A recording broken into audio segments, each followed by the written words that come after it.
Hello दोस्तों, स्वागत है आपका हमारी इस नई वीडियो में। और आप देख रहे हैं आपका अपने YouTube channel banking jobs guide, जिसमें है all about banking jobs.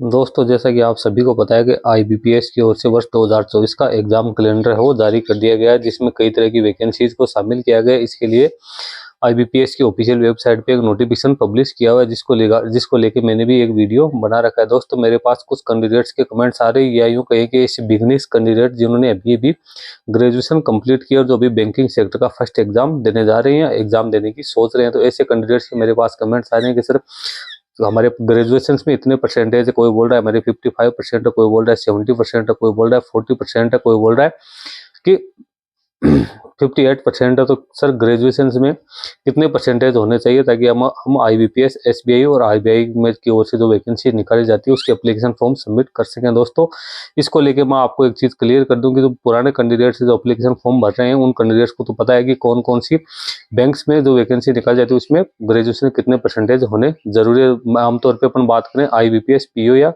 Clerical staff की, एसबीआई पीओ या क्लेरिकल स्टाफ की, यदि आप आरबीआई बैंक में असिस्टेंट या ग्रेड बी की तैयारी करे हो तो इसके लिए ग्रेजुएशन में आपके कितने परसेंटेज होने चाहिए, ये डाउट आपका मैं क्लियर कर देता हूँ कि कैंडिडेट्स को यदि इस चीज़ का पता नहीं होता है तो उसके मन में एक कन्फ्यूजन चलता रहता है। दोस्तों, बैंकिंग सेक्टर और अदर फाइनेंशियल सेक्टर से जुड़ी रिक्रूटमेंट की लेटेस्ट अपडेट पाने के लिए आप हमारे चैनल को सब्सक्राइब कर ले, बेल आइकन पर क्लिक कर नोटिफिकेशन ऑन कर ले, ताकि वीडियो के माध्यम से आप तक सारी जानकारी पहुंचते रहे। आप हमारे टेलीग्राम चैनल और व्हाट्सएप ग्रुप को भी ज्वाइन कर ले, जिसका लिंक आपको हमारी वीडियो के डिस्क्रिप्शन बॉक्स में मिल जाएगा, जिसको भी आप ज्वाइन कर सकते हो। दोस्तों, यदि आप अप्रेंटिस ट्रेनिंग और टेक्निकल सरकारी जॉब्स की लेटेस्ट अपडेट प्राप्त करना चाहते हो तो आप हमारे another YouTube channel apprenticeship guide को सब्सक्राइब कर लो, जिसपे मैं लगातार टेक्निकल जॉब्स की अपडेट्स है वो आप तक पहुंचाता रहता हूँ। दोस्तों, अपन बात करें आईबीपीएस की ओर से निकाले जाने वाले क्लेरिकल और पीओ की भर्ती के बारे में, तो इसमें जो ग्रेजुएशन में मिनिमम कितने परसेंटेज होने चाहिए, तो इसको लेके अभी आईबीपीएस की ओर से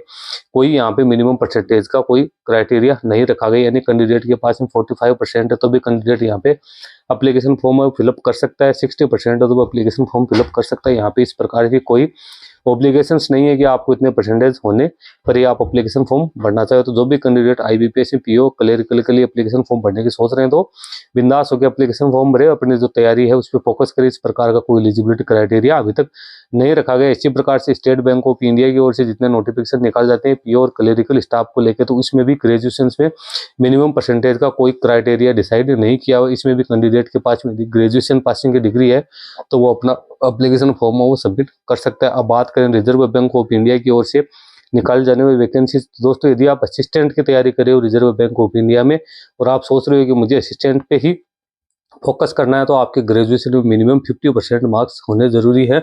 यदि आप जनरल के कैंडिडेट यानी जनरल के कैंडिडेट के लिए 50% मार्क्स यहाँ पे रखे गए। बाकी रिजर्वेशन कैटेगरी के लिए उनके लिए अलग से क्राइटेरिया फिक्स किया गया है, पर मैक्सिमम मार्क्स वो 50% आपके पास होने जरूरी है। इसी प्रकार से यदि आप ग्रेड बी के लिए तैयारी कर रहे हो तो आपके, यदि आप जनरल के कैंडिडेट हो तो आपके 60% मार्क्स वो ग्रेजुएशन में होने जरूरी है, तभी आप इसके लिए एप्लीकेशन फॉर्म सबमिट कर पाएंगे। तो दोस्तों, ये डाउट मैंने आपको क्लियर कर दिया है कि आईबीपीएस और एसबीआई में ग्रेजुएशन में परसेंटेज का कोई यहाँ पे क्राइटेरिया नहीं रखा गया है। आरबीआई में 50% रखा गया असिस्टेंट के लिए और ग्रेड बी के लिए 60% रखा गया। हालांकि प्राइवेट बैंक्स की ओर से वैकेंसी निकलती है उसमें अलग अलग मार्क्स हैं, परसेंटेज वो मांगते हैं, क्योंकि उनका अपना एक क्राइटेरिया होता है सिलेक्शन का, तो उसके अकॉर्डिंग है वो डिमांड करते हैं। बाकी जो गवर्नमेंट सेक्टर के जितने भी ये मैंने वैकेंसीज बताई उनमें 2 प्रकार की वैकेंसीज में कोई मिनिमम मार्क्स का क्राइटेरिया नहीं है। आरबीआई में जरूर यहाँ पे क्राइटेरिया रखा गया। दोस्तों, यदि आपने एप्लीकेशन फॉर्म भर रखा है तो आप अपनी जो तैयारी है उस पर ध्यान रखो। जिनके बारे में जैसी भी कोई वैकेंसी आएगी, नई वैकेंसीज का नोटिफिकेशन रिलीज होता है